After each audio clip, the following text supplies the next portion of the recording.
Hello, lighting people. At first glance, you might think today's conversation is solely about sports lighting. And while that's definitely part of the subplot we'll be discussing, the main reason we invited today's guest is because it's a story about startups. And we were intrigued by this particular startup because it's the founder's second startup after a very successful one that began 10 years ago. And it's also happening during a global pandemic, which has affected all business in the lighting industry, but particularly the one that's focused on arenas, stadia, and park and rec business as well. So today we invited Joe Casper of M3 Innovations, who was the original founder of Ephesus Lighting, which eventually sold to the company we know today to be Cooper Lighting Solutions. And Joe has started up a new company, and we're here to talk to him about that. So Joe, thank you for joining us today for 5 big questions. Thank you, Al. I really appreciate this. It's a great opportunity, and it's exciting for me to share with you this opportunity in the startups that I've been involved in. Great, thanks, Joe. Well, hey, after seeing other companies like Ephesus that grew, innovated, and eventually became acquired, companies like Failsafe and Corelight and RSA Lighting were eventually sold to a conglomerate, and then those founders or co-founders went on to start companies like Focal Point, Pinnacle Architectural Lighting, and LF Illumination. Your story with Ephesus is now similar, where you started Ephesus many years ago, sold it to a conglomerate, and then days after your non-compete expired, you started up M3 Innovations. Tell us, why did you decide to hit the reset button and start up another sports lighting company? Yeah. My whole career has been focused around exploiting technology. Whether it was my days at Motorola and Lockheed Martin, and then the startup of Ephesus Technologies, I had that passion inside of me to exploit technology, and I would chase the technology around the country to try to find out where we could just, be a discriminator in that marketplace.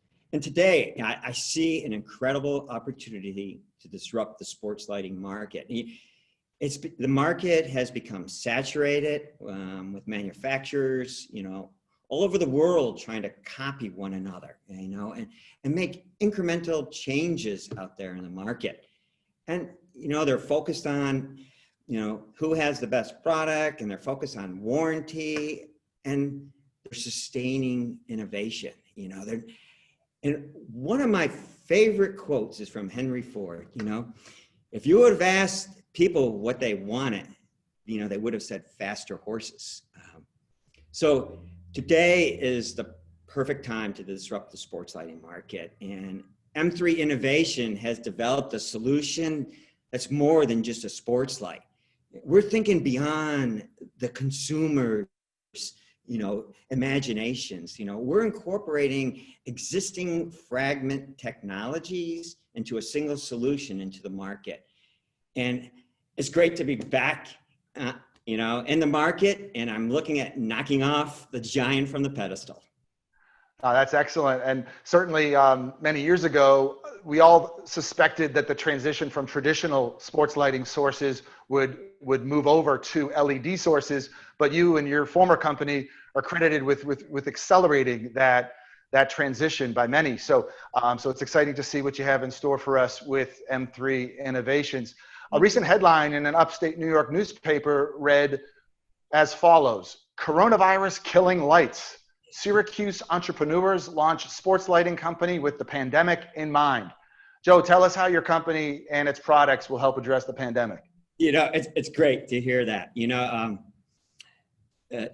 Just after M3 Innovation made that news story here in Syracuse, I walked into my house and I hear my wife yelling across the room, Joe, come into the living room, quick.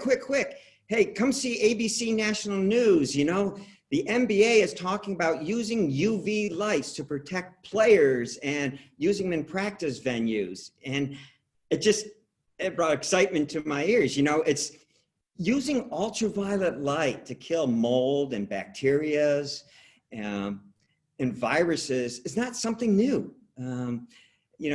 Taking these fragmented technologies and incorporating them into a single solution and making them affordable to the consumer, that's what we need to do out there in the market. We're providing the consumer with solutions of bringing back players into these fans and these venues and keeping fans safe. We started to incorporate simple snap-on modules like this one that can be turned into various wavelengths of ultraviolet light, that we can precisely focus that light, aim it where it needs to be, and protect and sterilize and disinfect the surfaces. We've incorporated even social distancing bracelets. And just the other night, I was watching the NFL game, and sure enough, the NFL coaches on the sidelines were wearing similar bracelets for social distancing. And so again, it's technology that is already existing in the market that we're trying to incorporate into a solution that is affordable. That's being disruptive. And that's what we see M3 Innovation doing with the Mako system. That's inspiring and very interesting. Certainly probably wasn't part of your original business plan when you started up in October of 19, but being small company, you can shift like a speedboat rather than a large cruise ship with if you're a larger entity trying to go into those ventures. So interesting perspectives. And you mentioned stadiums and arena type projects. And a lot of times in my career, I've been involved in some of those projects as well. Not as many as you, of course, but a lot of times those large stadiums or the arena, they know that there's a marketing power that the companies that provide products to them can use to say, hey, our products were used in XYZ stadium or arena. So sometimes those places try to get their products for free or at a very, very deep discount in order to help the company with its marketing rights. How do you pursue those projects in your past and still make them profitable despite some of these bold requests from the large stadium venues? Yeah, good question. Yeah, I'll never forget that night after we lit the first Super Bowl with LED lighting. My phone was ringing off the hook, and hey, can we light the next professional LED stadium with LED? Yeah, we lost money. But the message we were trying to convey was not about lighting a field. Heck, you can light a field, an NFL stadium, with metal halide. It was about exploiting disruptive technology innovation and creating fan experience. That's what we were trying to do with the LED lighting. And again, it wasn't about lighting the field. We could turn the lights on and off instantly. We could provide light shows. We could provide color and flood the field with red, blue, green. And it gave Katy Perry, the halftime show, a longer halftime show. That's what it was. And it was huge brand recognition. But what we were able to do was prove that some of these technologies could be exploited into the professional venue. And then we could have the vision that, wow, we have the opportunity to exploit those into, the consumer market and demonstrate them and make them affordable. That's disruptive. And that's what we were trying to do with putting lights. And that's what you always had your mindset of, trying to do something beyond what it is. It's another step that the consumer hasn't even thought about yet. That's great, Joe. Yep, being a New England Patriots fan, I have a lot of favorite Super Bowl memories. But I remember seeing Katy Perry dancing next to those two gyrating sharks at halftime is definitely a top 10 memory for me. So thank you for being a small part in enabling that to happen. But as we look at the stadiums and the arenas, those types of projects get a lot of headlines, but a huge part of the market really is the parks and rec, which isn't as glamorous, but it's certainly very significant to the business. Assuming we return to live sporting events for the most part in 2021, what do you see that parks and recs market looking like in the next 1 to 3 years? The park and recs, the lighting is currently in pent-up demand. And not only through this pandemic, but has been boxed out of a lot of technology innovation, to everyone wanting a piece of the business, and the cost of ownership of LED lighting is not able to be affordable into the, the parks and recs market. And I have said through this pandemic that, this crisis has created a great opportunity, and I see companies like M3 Innovation solving these, agonizing pains of high cost of ownership. People see lighting, not as a kit. You want to make it most affordable and easy to install.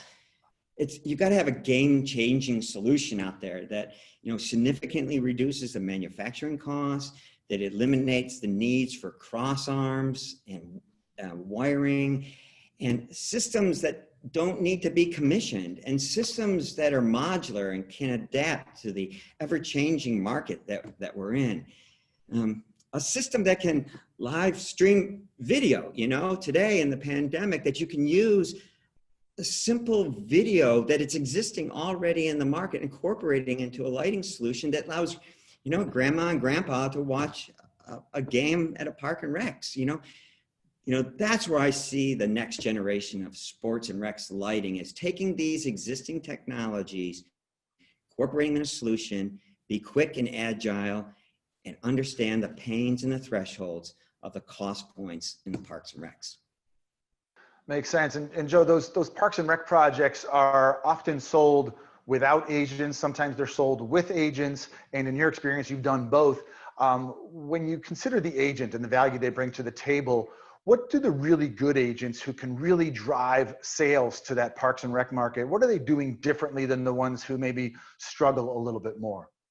It's not about sitting in your office and submitting hundreds and hundreds of proposals to parks and recs bids out there with an inferior product.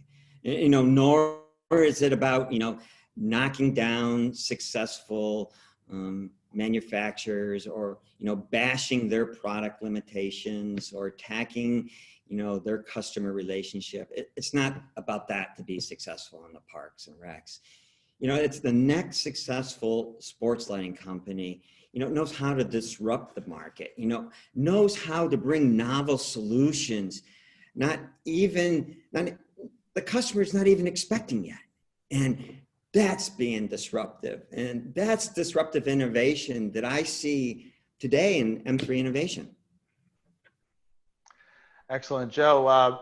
Really, really happy to hear your perspectives on the segment, on the startup, and some of the new things you're doing to help add more value to the entire segment and the industry. So we're excited to see M3 Innovations continue to launch and grow new products, and we'll be watching and rooting for you along the way. Joe, thank you for joining us today for 5 Big Questions. Thank you, Al. Appreciate it. Enjoy the time.